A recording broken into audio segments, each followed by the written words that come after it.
أرسل زينة دحري سمعنة بريتوريا 35 وجنات بسراوي الشعبية كم استجوي من محدار وردا إيروب أفليتو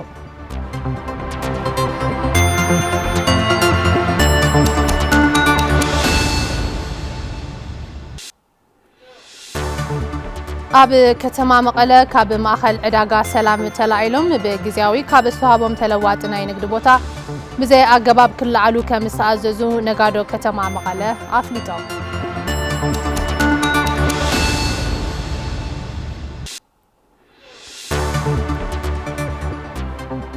كاب وطاي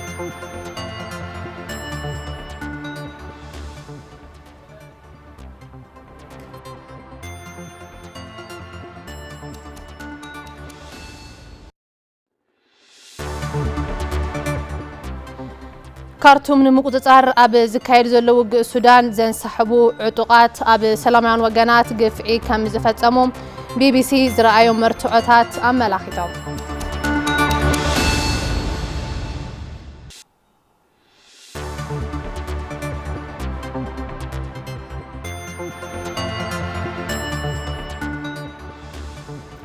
سلام كم يصنع حسابكم تملكتنا ساعات حدا خوينو دقيمنا تراخيبنا لنا زيناتاتنا بكندنا توتات فليمنا لنا نايزعل زيناتاتنا مرحنا أنا دام كحساي مدام لك تقوم قادما سلامون حيلو حبيرناكم كنتن هنا كمت لمود قدمنا بعلتها وزرز زيناتات مسقارنا حصر زيناتات زعلت تخطاتينا كرملاس سلام تعنا هبلي كم يصنحكم خبركم تملكتنا حصر زيناتات ساعات حزنا لكم قريبنا لنا لوام قبل كدان مساكم كتصنحي أبزوبا مبرا وردات رأ ومبرتا أصبن صعدا أنبان كابس تسالتو بلوصات سرحتي وفرعك أبا حمد الماين تمكرون مقسام زعل معودت تساليتو أفتو عدت كاب كلل ورداتاتن زوباتاتن ستوصاصو سب مويا حرشان زتساتفو خوينم صبو تمكرو خمز رخبون أفتو وان قليصم أفتو عدت سترخبو حلاف بيرو حرشان هافتو تفترو تقراين دكتور إياس صبرها لتزعمم زلو فري بمنقاد قصالنت كهلو معيدوم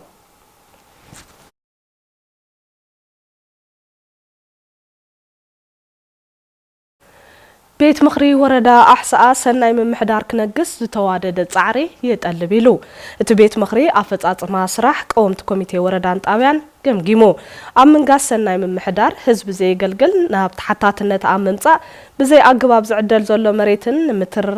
نمتراف تحتاتنت نمرقاصن أبيات مخريت انكيران كسرحة أفقباء وردا أحساء آيتنا قاس تخلى قليتهم تساتفتت مدرخ بوغنوم نسلام لمعاتن سناي من محدارن تأمتهيبهم كمز صرح قليتهم ركب حبريتان وردا أحساء كمز تصبو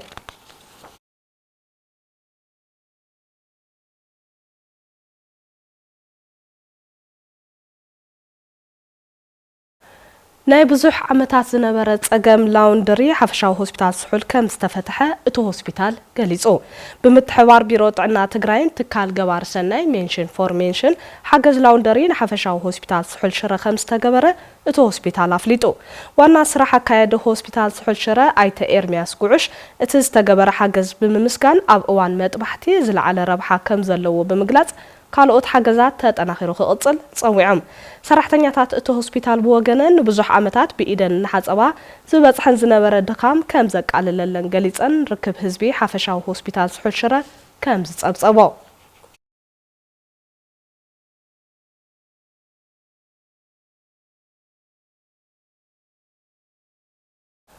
بمحدار كتما مايجو نسلسة 113 سدرا سوات 140 كاري متر منبر بوتا خمز عدله أفليتو دقم حزب تقراي كاب صنتات نمدحان كبر مسواتي كم زغفلو زخاخرو سدرا سوات بمحدار كتما مايجو أوغون سدرا سوات أطو مبالو زمسكن تقبار مخانو تزاريبهم حلاف بيت صحفت مريتن كاداسترن كتما مايجو آيتا بحر واسفاو نتخبر واغاز خفل جغانو سوات سدرهم نمحقاز نايكل حلافنت كخون تصويعهم بقصالون كاب سدرا سوات بتوساخي نلعل حادش حش الدش لميتن هاربنياتات سلسة معراف نمنبر زخون بوتا خمز عدل آيتا بحر واسفاو واسشخم قليصهم كنتبا كتما مايجو آيتا يوهانس الدنيا سدرا سوات زقبوهم بزحو كانتخونه بسترخبه هفتي دقف بمقبار نختبابعون اتمم محدارون أبقونهم كمزلون نخجنزبون نمنبر زخون بوتا معدالو حبيرهم كنت أبصاب أسناك محمد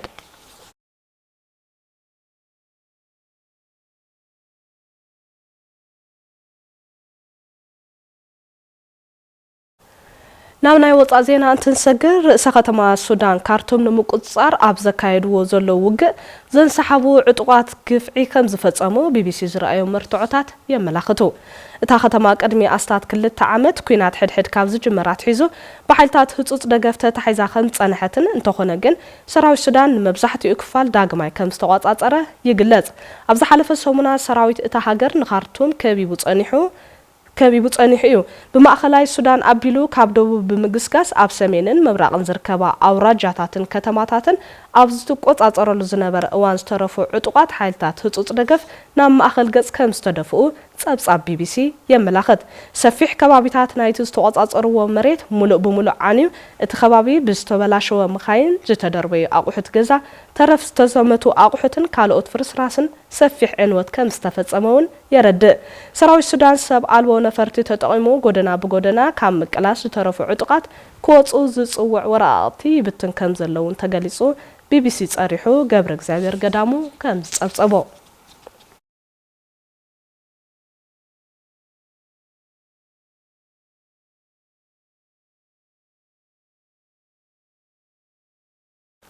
ኣብ ኢራቅን ሶርያን ዝርከብ ላዕላይ መራሒ ጉጅለ እስላማዊ መንግስቲ አይኤስ በአሜሪካ ዝምራሕ ጥምረት አባላት ሃገራዊ ስለያ ኢራቅን ሓይልታት አሜሪካን ብዘካየድዎ ስርሒት ከም ዝተቀተለ ቀዳማይ ሚኒስተር ኢራቅ ኣፍሊጦም።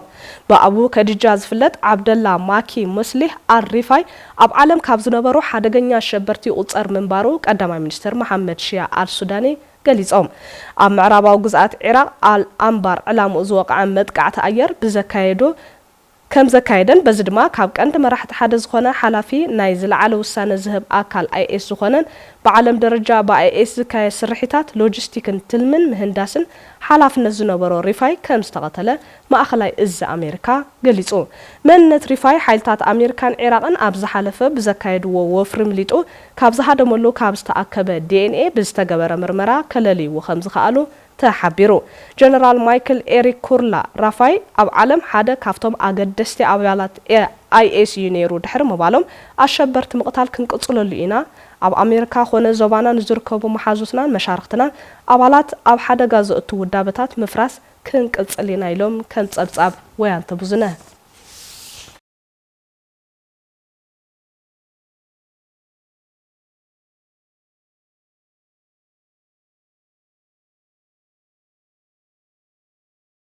حصرت زينات الساعة زازمنا سلام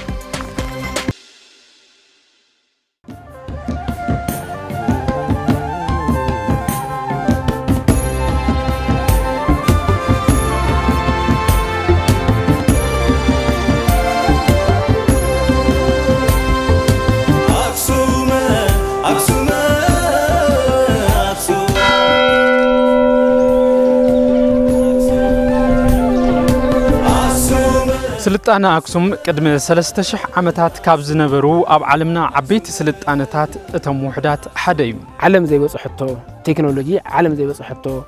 ምዕባለውን ወኒኑ ከም ዝነበረ ዛቦታ ዚያሕዚ the throne of david ታይላ ተጽዋዕ ናይ ዳዊት ዙፋን ታይላ ተጽዋዕ ምክንያቱ ናይ ንግስና ስነ ስርዓት ኣብዚ ቦታ እዚ ዝፍጸመሉ ዝነበረ ቦታ እዩ። እዚ ያው ቤተ መንግስቲ ተኣካ ማርያም እናተባህለ ጽዋዕ ሳብ ልዕሊ 9000 ካሬ ሜትር ስኩዌር ዝነበረ ሰፍሐ ቤተ መንግስቲ እዩ። ናይ አክሱማይት ኢምፓየር ግዛት ኢልና ዝማፕ ወይ ከዓ ኣብዚ ካርታ ንሪኦ ዘለና ነዙኒኦ ክያድ ንክየድ ብዙሕ ዓመታት ዝወሰደ ክያድ ተኸይድዎ እዩ።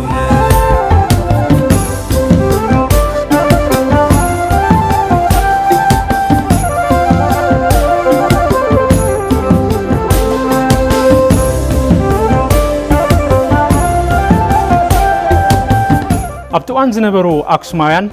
ናይ ባዕሎም ሳንቲም ቀሪጾም ስርዓተ መንግስቲ ሃኒጾም ኣብቲዋን ምስ ዝነበራ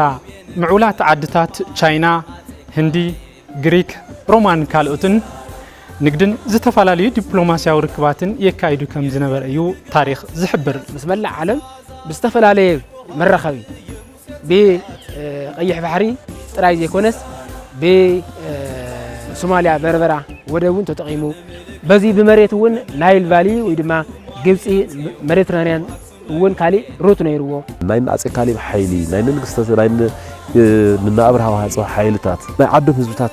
ቀሪስ ናይ ካሊእ ዓዲ ባሕሪ ተሳጊሮም ናይ ሰባት ህይወት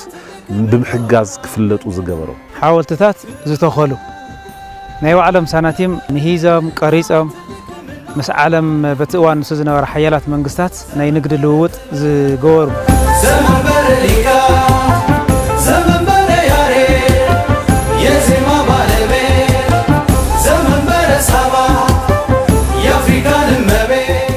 ድሕሪ ውድቀት ኣክሱማውያን ግና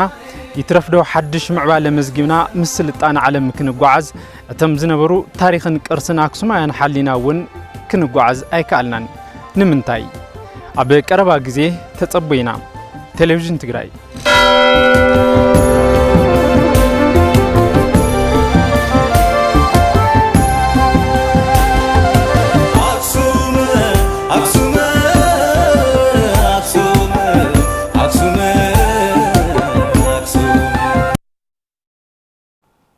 حصرت زيناتات خطاتينا تملسنا ترخيبنا لنا زخبركم تملكتنا انتنقصل بزرزرنا بزحزنايم زيناتات كنسجر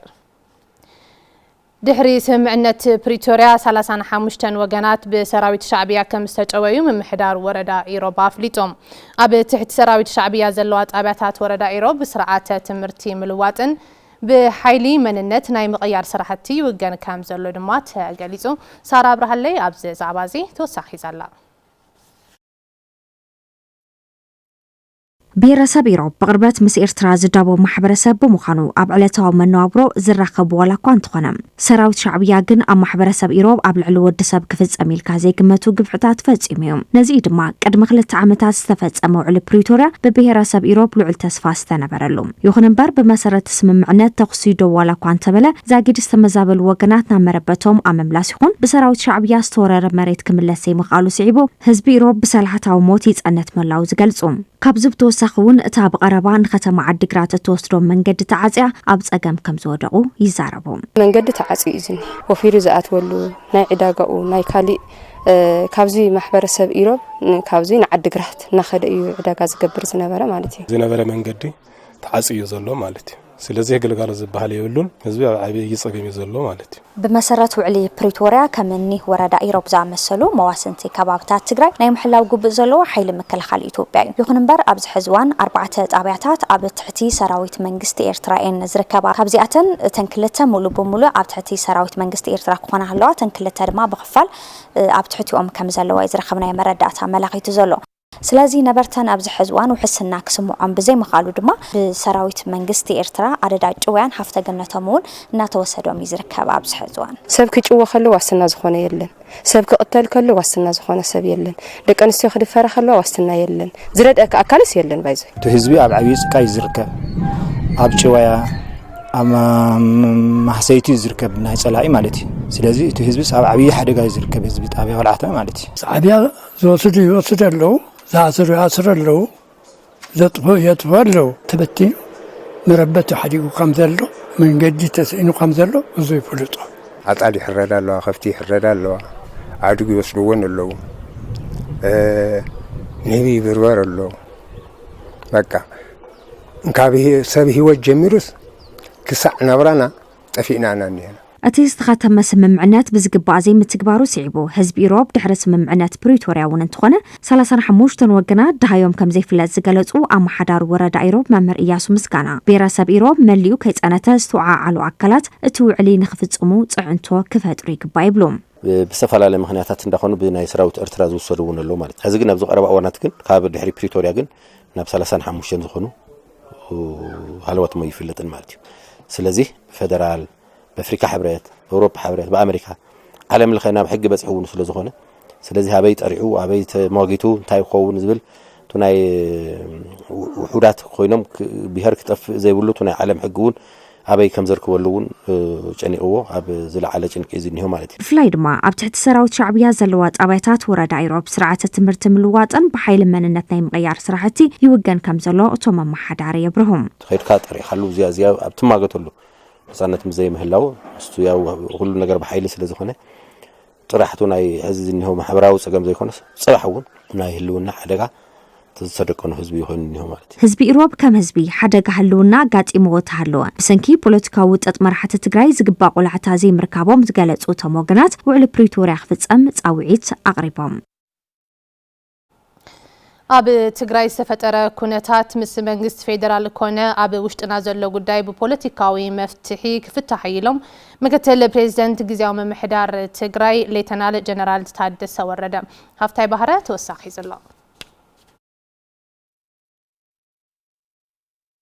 ኣብ እዋናዊ ጉዳይ ኣድሂቦም ንጋዜጠኛታት መግለጽ ዝሃቡ ምክትል ፕሬዝዳንት ግዚያዊ ምምሕዳር ትግራይ ሌተናል ጀነራል ታደሰ ወረደ ኣብ ትግራይ ዝተፈጠረ ኩነታት ምስ መንግስት ፌደራል ኮነ ኣብ ውሽጥና ዘሎ ጉዳይ ብፖለቲካዊ መፍትሒ ክፍታሕ ኢሎም ካብ ደገ ዝመጽእ ነዚ ምክንያት ዝገበረ ግጭት እውን የለን ኣብ ውሽጥና እውን የለን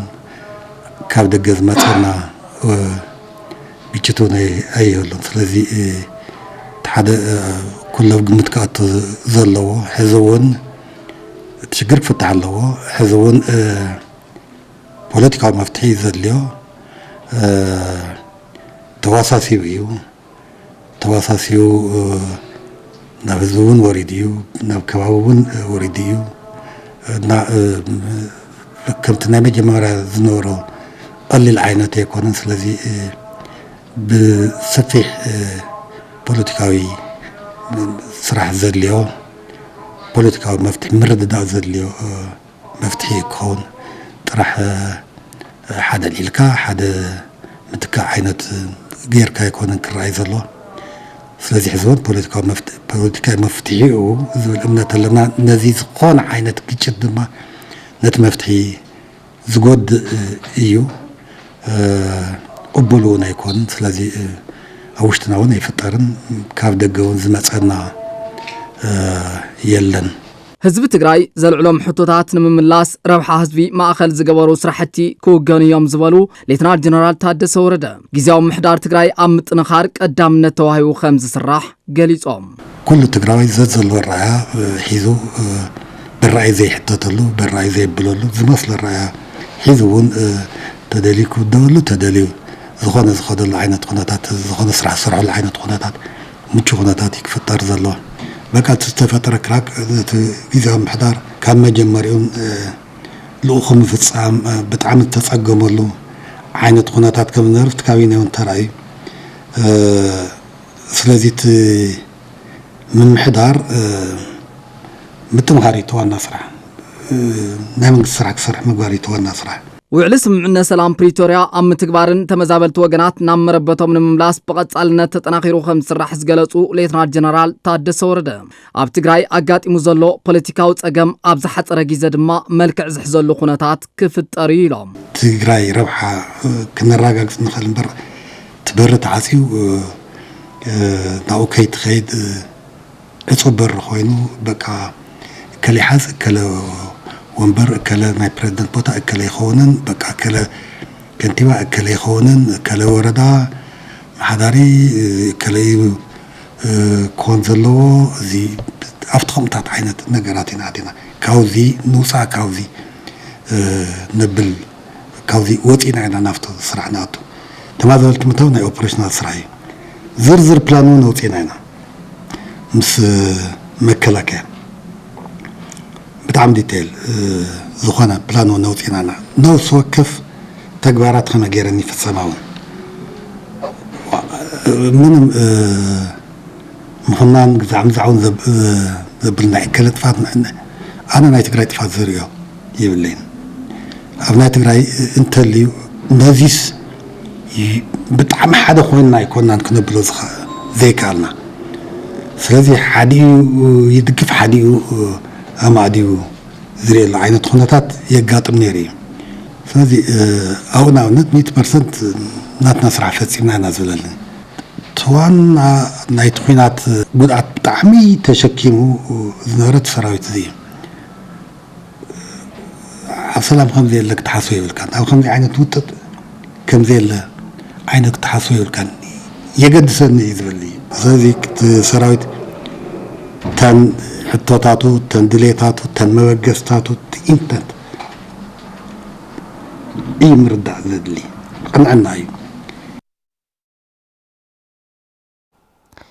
ካብ ማእኸል ዕዳጋ ሰላም ተላዒሎም ክሳብ ዓብዪ ማእኸል ዕዳጋ ዝኣቱ ብጊዜያዊ ተዋሂብዎም ካብ ዝነበረ መሸጢ ቦታ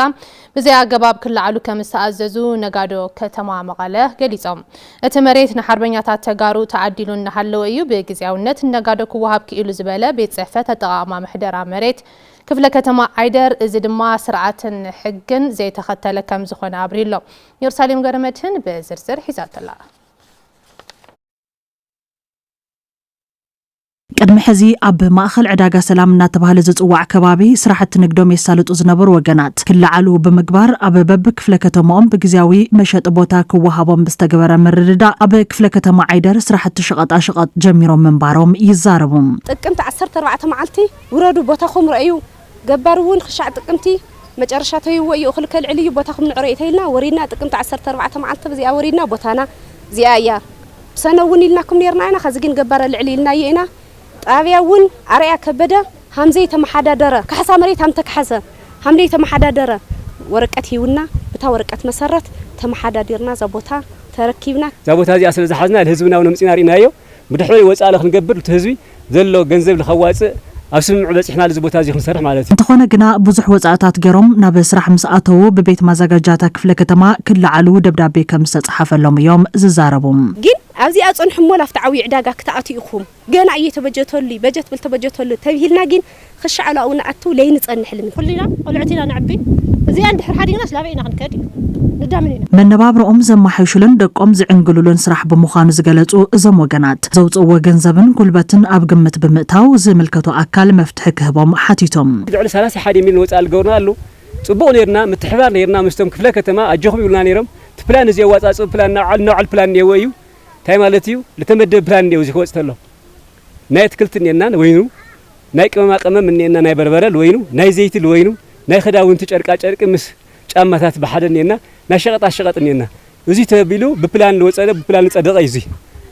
ለይፈልጠ ሰብስ ይኾነ ሓደ ወርሒ ካብ ጥሪ ጀሚርና ሓደ ወርሒ መስራሕና ሕዚ ሃንደበት ካብ ዘዋ ደብዳቤ መጽኢና ተዋሂዱ ተላዓሉ ዝል ደብዳቤ መሰለጠፈ አውዚ ብዙሓት ስድራ ተጋደልትን ስድራ ስዋኣትን ናብ ብኽያትን ሓዘንን ናብ ሸቅልቅል ናብ ዕግርግርና ኣቴና ተወታቲኑ ስነ ምግባሩ ታይሹ ተዋላሽ እንደሰብዘው ዘሎ ስለዚህ ንሕና ፍታሕ እንደለና ካብ ዝምልከታ አካል ማለት ኣብዚ ጉዳይ አድሂምና ዝሓተትናዮም ሓላፊ ቤት ጽሕፈት ኣጠቓቕማ ምሕደራ መሬት ክፍለ ከተማ ዓይደር ኣይተ ጸጋይ ግዳይ እቲ ተዓዲሉ ዘሎ መሬት ሕግን ስርዓትን ዘይተኸተለን ቤት ጽሕፈቶም ዘይተሳተፈሉን ኢሎም ንግድ እንዲ ብዛዕባ ንግድ እዩ ንግድ እንዲ ዘፈር መንግስታዊ ግልጋሎት በዚ ማእኸል ገይሪ ተናቢው ከም መሬት ብደብዳቤ ተሓቲትና ዞም ሰዓት እዚ ኣብዚ ብጉልት ክሰርሑ ተኾይኖም ዝቦታ እዚ ክለምዕ ድዩ ወይ ለምዕ ለኽንደይ ዓመት ከይጸንሕ ብስሩህ ይግበአን ንወዶ ይዞታስ ሰዋና ኸን ንወዶ ነጻ ድዩ ናይ መንግስቲ መሬት ባንክ ቼክ ተገይሩ እዩ ክመሓደር ይግባእ ነይሩ እዚ ተዘሊሉ እዩ ተካይዳ ተፈጺሙና እዚ ኣነ ከም መሬት ኣብቲ ናይ መንግስታዊ ግልጋሎት ዘፈር መንግስታዊ ግልጋሎት ዝመርሖ ነበረ ናይ ኣዋዋ ስርዓት ሓለፍ ዘለፍ ከም ዘለዎ ኢና እቲ ቦታ ሓምለ 22 2016 ዓመተ ምህረት ንሓርበኛታት ክዕደል ብዝቀረበልና ሕቶ መሰረት ነፃ ምዃኑ ሓምለ 30 2016 ዓመተ ምህረት ኣፍሊጥና ኢና ን58 ሓርበኛታት ድማ ተዓዲሉ እናሃለወ እዩ ንመስርሕ ቦታ ክዕደል ክኢሉ እዮም ዝብሉ ኣይተጸጋይ ክንውስን ተኾይና እቱ ዘሎ ቦታ ሰነድ እንይወደ ለምሳሌ እዚ ሰነድ ኣለዎ ናዓሉ ሓምለ 22 2016 ዘዋ መሬት ለማሕበር ጉዳት አካል ክዕደል ሓቲትና ነፃ ምዃኑ ብዕለት 30 ሓምለ ኣፍሊጥና ኢና ኣብ ዘዋ መቐለ ኣብ 7 ክፍለ ከተማ ለብርክት ለለ ዓመታት ልዕሊ 60 50 ዓመቶም እዮም ቶም ሰባት ቶም ማሕበር ጉዳት አካላት ስለዚ እቲ ቦታ ለኣቶም እዩ ዕጫ ተዋዲቑ ቁፅሮም ቦታኦም ነፂሮምስ እዚ ውዕል ሊዝ ምእሳር ጥራሕ እዩ ተቐሪቡ حزلنالو أب بيت مازجاجا كفلة كتما عيدارنا نركب أطاقما محدرة مريت كفلة كتما عيدار بزحتنا يوم مسرت تي خيدي سرعته زي تختله مخانيو جالس أملنا زلو زي سرعته زي تختله نمنتاي خون كيلو نمنتاي حزخة كل علو توسين زبل حطون بيت مازجاجا كفلة كتما عيدار نمحتاج بزفتنا الأوانجن نقال محتاج فقادين يكون لنا يوم زي خالو زاوركم تملكتنا كاب تلفزيون تግራይ زيناتات እዚ ሰዓት ይኹም ኣብ መከታተል ትርከቡ ካብዚ በመስዓብ ድማ زيناتات ቢዝነስ እዚ ሰዓት መሳርሕትና ሃፍቱ ገብሩ ድሕሪ ዝሓጻር መሰጋገሪት ቀርበና እዩ ሃቢርኩም ናጽንሐ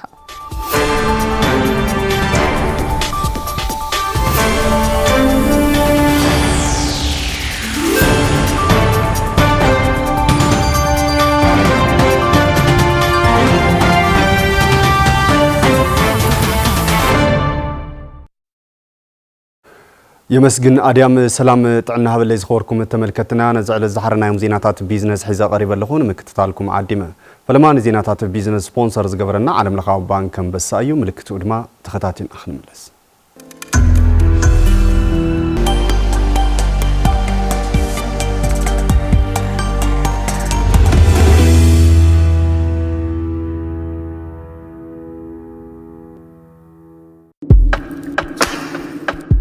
ካብ ሃገርኩምን ወገንኩምን ብምርሓቅ ናፍቆት ተጻዊርኩም ናብራን ምምሕያሽ ጻዕር ዓሊልኩም ብምስራሕ ትረኽብዎን ናብ ስድራው ፈታው ትልእኽዎ ገንዘብ መግለጺ ፍቅርን ናፍቆትን ፍቅርን ናፍቆትን ጠርኒፉ በመተሓላለፍ ገንዘብ ሲፍት ኮድ LIB ሴት አቢሉ ወይ ድማ ኣብ ኩሉ ክፍለ ዓለማት ዝርከቡ ናይ ዋላ ትካላት ትራንስፋስት ክራውን ኤጀንትስ ባንክ ወርልድ ሪሚት ዳብሽን ተወከል ኤክስፕረስ ትራንስፋስቱ ኢፍትን ኤክስፕረስ ሪያ መኒግራም ዌስተርን ዩኒየን ጅቡቲ ፖስታን ካልኦት ናብ ቢሉ ዝተላኸልኩም ገንዘብ ናብ ኢድኩም ምብጻሕ ምስ ባንክ አንበሳ በሓባር ሰርሑ መሓዙቴው ዘመናዊ ቴክኖሎጂ ነጠቀመ ዝሰርሕ ባንክና ካብ ፈታው ዝተላኸልኩም ገንዘብ ብዝለዓለ ቅልጣፈን ፍቅርን ሕድሮ ኸቢሩ ኣብ ኢድኩም ይረከብ ኩልና ንዳግመ ህንጸት ትግራይ ንረባረብ ዓለም ለኸ ባንክ አንበሳ መሓዛ ቤቱ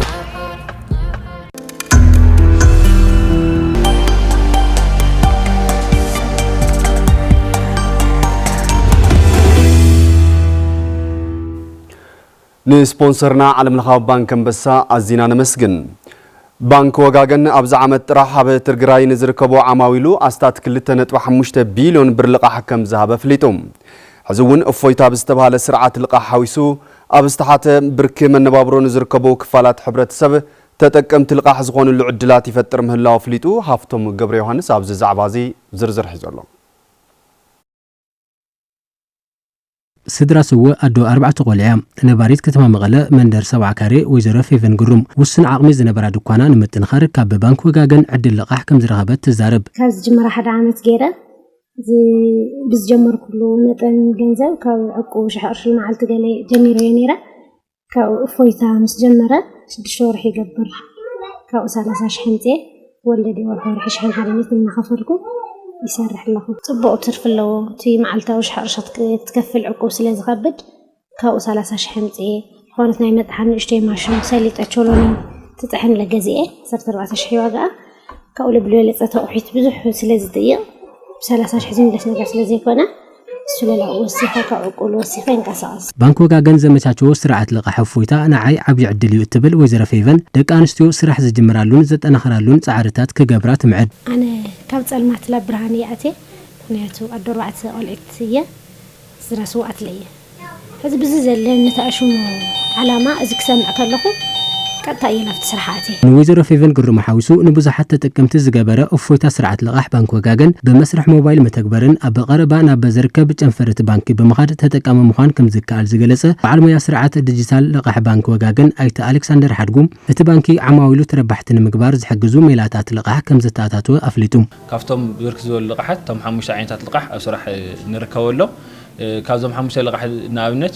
መለኛን እድገትን ኢና ንጽውዕሎ ብፍሉይ ደቂ ኣንስትዮ ጥራይ ዝወሃብ ዓይነት ለቃሕ እዩ እዚ ማቱን መደበኛ ዘይኾኑ ኣብ ንግዲ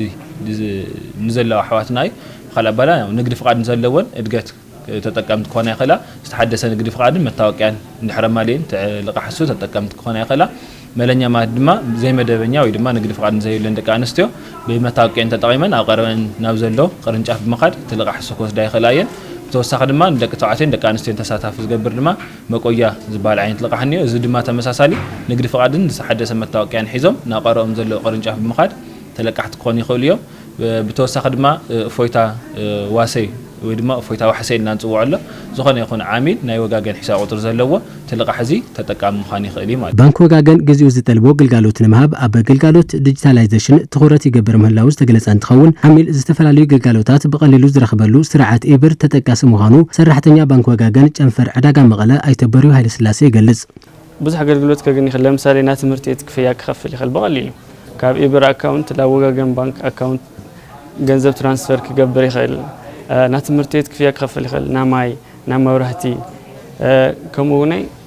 ደስ ልብለካ አገልግሎት ከብልሎ ደስ ለለን ላዕይ አገልግሎት ሓደ ኢቭን ትራፊክ ይዝካ መንገዲ ና ትራፊክ ቅጣት ክትቅጽዕሉ ትኽእል መንገዲ ሎ ክፍያ ክትኸፍለሉ ትኽእል መንገዲ ሎ ካላይ እንደገና ናብ ልኾነ ኤቲኤም ማሽን ኸይርካ ብለይ ዛ ቪዛ ካርድ በዛ ትላኸልካ ኮድ ጌርካ ካሽ ክትውፅእ ትኽእል ኢኻ ነገራት ከቃልል ልኽእል ዋሊቲዩ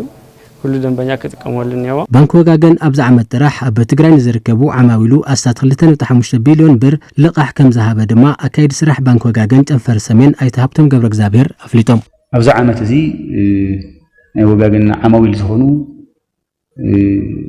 ልዕሊ 4.5 ዝኾኑ 2.5 ቢልዮን ኣካባቢ ዝኸውን ልቃሕ ብምሃብ ህዝብና ካብቲ ዝነበሮ ፀገም ወይ ከዓ ካብቲ ዝነበረና መከራ ወፂኡ ናብ ዝሓሸ ንክቕየር ክንድኡ ዝኣክል ልቃሕ ሂብና ኣብ ምንቅስቃስ ኢና ንርከብ። ባንክ ወጋገን እውን ከም እዞም ዓበይቲ ኢንቨስተራት ኣብ ንግዲ ወይ ከዓ ኣብ ፋብሪካ ዝተሳተፉ ንዓኣቶም ከዓኒ ክሳብ 10 ሚልዮን ዶላር ዝኸውን ብመንጠር ኤልሲ ክኸውን ይኽእል እዩ ወይ ከዓ ዶላር ሂብካ ካብ ወፃኢ ዓዲ ጥረቕሓ ወይ ከዓ ንብረት ብምምፃእ ንፋብሪካ ይኹን ንነጋዶ መንቀሳቐሲኦም ዝኾውን ብምሃብ ድጋፍ እናገበረ ዝርከብ ባንኪ እዩ። ሓረስቶት ጃፓን ካብ ዒባ እንስሳት ተጠቒሞም ከባቢ ዘይብክል ነዳዲ ምፍራይ ምጅማሮም ተገሊጾም።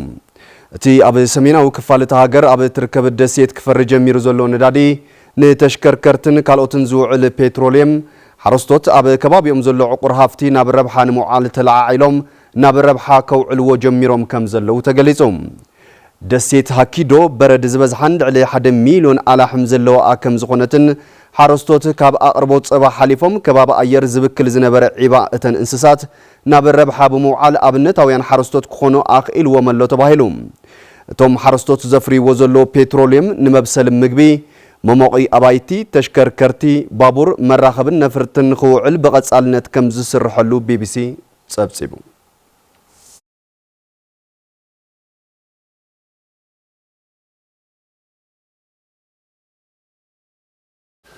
ክቡራት ተመልከትና ነዝዕለት ዝሓረናዮም ዜናታት ቢዝነስ እዚኦም ነይሮም ንምክትታልኩም ኣዝና ንመስግን ሕዚ ናብ መሳርሕቲ ኣድያም ካሕሳይ ክመልሰኩም ሰላም።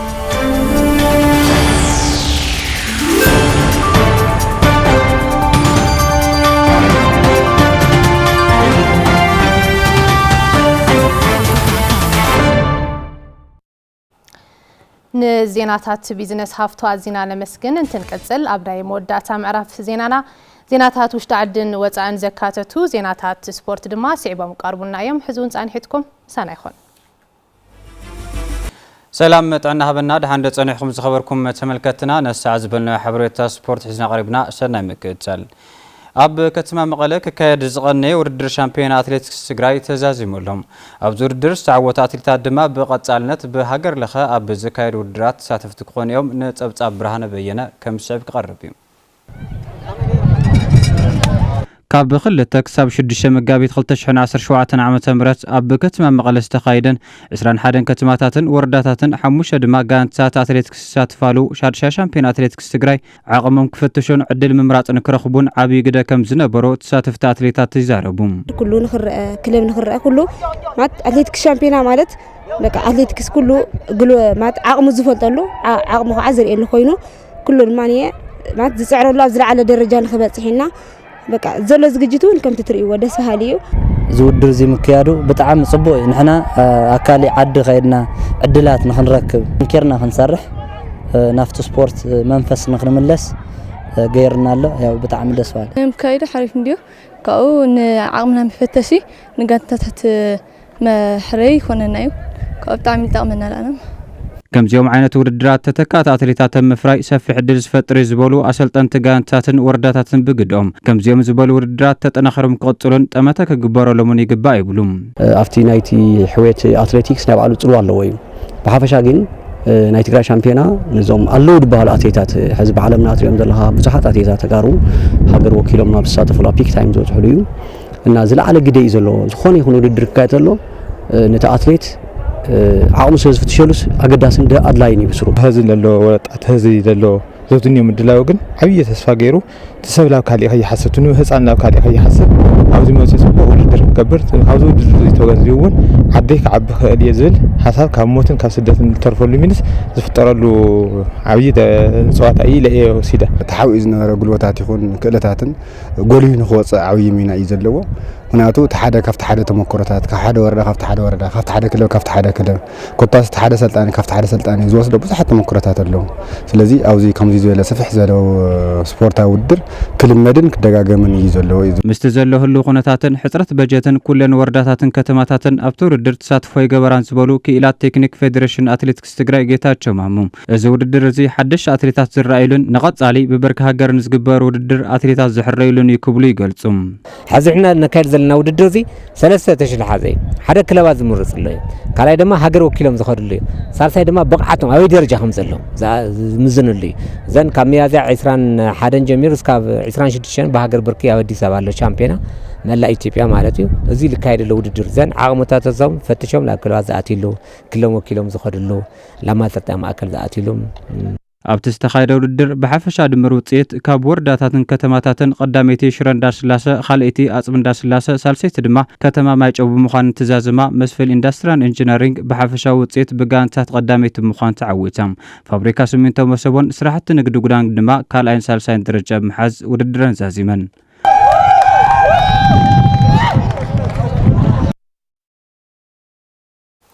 ናብቲ ዝቐፅል ናይ ውሽጢ ዓዲ ዝርዝር ሓበሬታና ክንሰግር ዝኸበርኩም ተመልከትና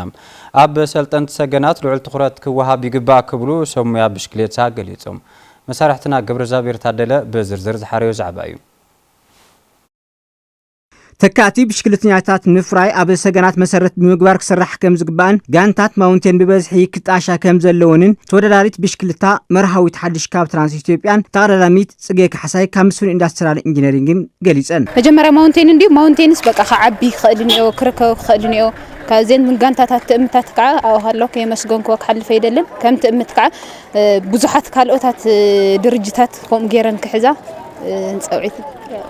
ናው አወረዳታት ለለው ለጀመርለ ተጀሚሮምስ ተተካት ምክንያት ሓደ ልደገት ወሰለስ ሓደ ተካመንቲ ወረዳታት ለጀመራ ለከጀመራ ማለት እዩ ዳይና ውድድር ብሽክሌታ ዳንኤል ወልደ ገብርኤልን አሰልጣን ጋንታ ብሽክሌታ ደቂ አንስትዮ ትራንስ ኢትዮጵያ ኃይለ ሚካኤል ፍሬውን ብግዶም ብሽክሌታ ትግራይ ንከዓቢ ኣብ ሰገናት መሰረት ዝገበረ ስልጠና ምክያድን ጋንታት ማውንቴን ንክበዝሓ ምስራሕን አገዳስ ከም ዝኾነ ይዛረቡ ኣብ ታሕቲ ምንም ዓይነት ንሰርሕ ነገር ይብልናይ መብዛሕትኡ ግዜ ኮርስ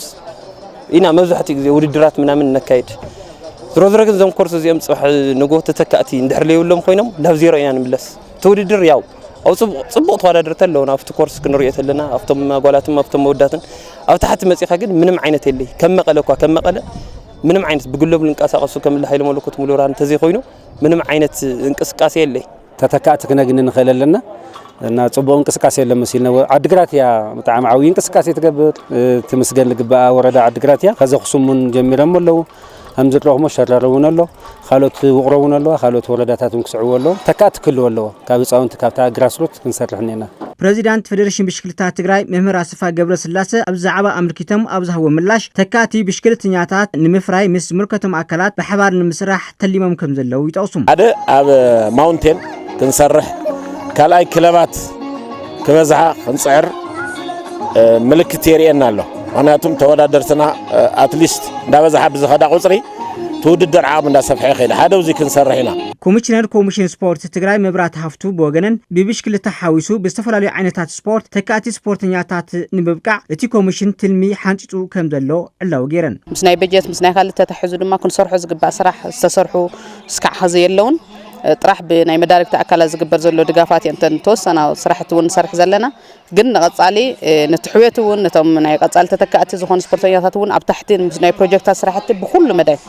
اب بشكل طرح زي خونس باتليتكس ون بيجري كعشون بكله بتناي كل الفدريشنات اب تحتي اب جراوند مور تتكات مفراي قصالي سرحتنا مس منغستن مس حزبنا مس مدارك تاكلاتن مستكالاتن تردادنا ابناي تحتنا يتتكاتنا مفراي سرح عوي سرح كنسرح كم زلنا كم كوميشن سبورت كم تكالون تردادنا اليوم زي خبركم متملكتنا نساع زبلنا حبريتا سبورت زياتهم نيروم نمكتشالكم يمسكن سلام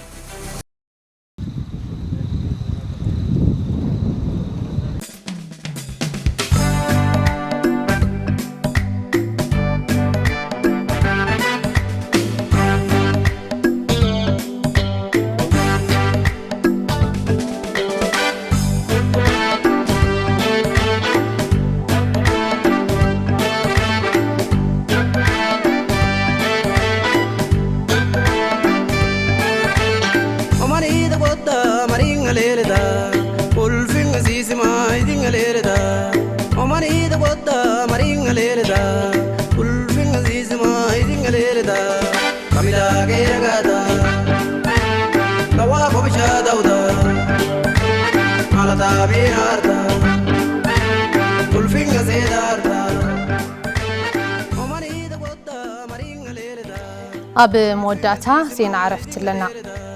تغرالاي كياني كيدانا حيله وللا بزحادرو حمام شدشته مغابيت كلتشحن 17 عامه مرت اب كتما شرارو حكمنا وحاجزنا تغبرلو دحره مصناح كابز عالم بموت تفليوم تغرالاي كيدانا حيله كاب ابو ايت حيله وللا كاب اديو ويزورو يشيغر اغزابير ب 1956 عامه مرت اب وردا تحتاي اديابو طابيا ادميتي زتولد كوينو ب 1978 عامه مرت ناب مسرع تغارلتي حوحات تتأمبيرو دحر مززام تعليم ناب كفل بحال حوحات تمديبو كابتوم نبحال تግራይ بحافشا نبحال بيرسب كناما خاء اب معباي عزو استراز نبرو كينتي تغارلتي تግራይ حاد نيرو كيان تغرالاي كيدانا حيله دراس زيمان گጥምን ድምጻዊ ሙዚቀኛ ተደራራቢ ክለት ዝወነነ አባል ብሔረሰብ ኩናማ መንባሩን ህይወት ታሪኹ ይሕብር ተገራላይ ከያኒ ኪዳና ኃይለ በዓል ሓዳርን አቦ ሓደ ቆልዓን ነይሮም ስነ ስርዓት ቀብሩ ኣብ ከተማ ሸራሮ 7 መጋቢት 2017 ዓመተ ምህረት ሰዓት 2 ቅድሚ ቀትሪ ኣብ ቤተ ክርስቲያን እንዳ መድሃኒ ዓለም ክፍጸም እዩ ቴሌቪዥን ትግራይ ድማ በመስዋዕቲ ተገራላይ ኪዳነ ኃይለ ዝተሰምዖ ሓዘንና ገለጸ ንስድርኡ መቃልስቱን ብጾቱን ፈተውቱን ጽንዓት ይምዳል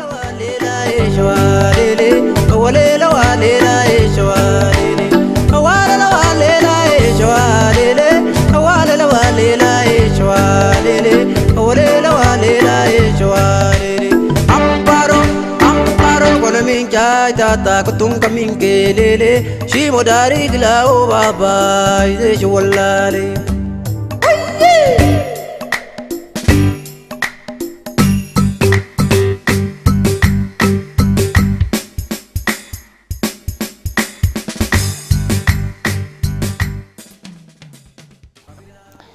زغبركم تملكتنا نزعلت حرنايم زيناتها تبزينا كنزازم سانا صنيحكم نمكلتالكم كاب لبنا مسكن ببزال اخمو سنة بشات